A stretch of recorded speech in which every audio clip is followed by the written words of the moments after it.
I mentioned earlier the trends that are driving change in the way that many organizations are going to be operating. Part of this is digital disruption, and part of it is something like artificial intelligence that's going to really affect the way organizations carry out their work, market their products and services.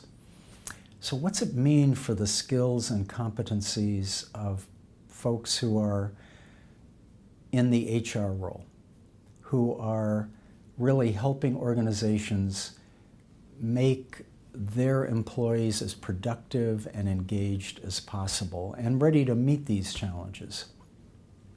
Well, one thing that we're seeing, and it was really kind of interesting earlier in 2019, LinkedIn did a survey of thousands of HR professionals, and they identified some key skills that they felt they really needed to work on, to develop.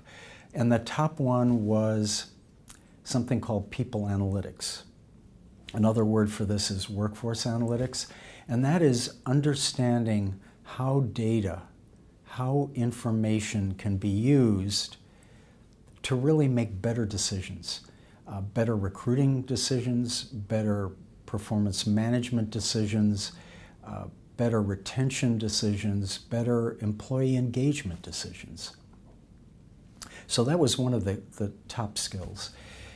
Another top skill was probably more strategic, and that is, how do you make sure that what you're doing from a workforce development perspective really is supporting an organization's strategy, whether that's a big organization, a small one. How do you make sure that you're deploying your people most effectively? So strategic workforce planning is kind of the terminology for this, was another major skill area. And so when we were thinking about designing a new master's curriculum, we made the conscious decision that workforce analytics, people analytics, and strategic workforce planning would be core required courses, because we felt those skills, regardless of whether somebody was primarily focused on talent acquisition, compensation, employee engagement, whatever their functional focus was, that ability to understand data, interpret data, make decisions using data, and also thinking strategically about how their function fits into the bigger picture, that those were really critical skills.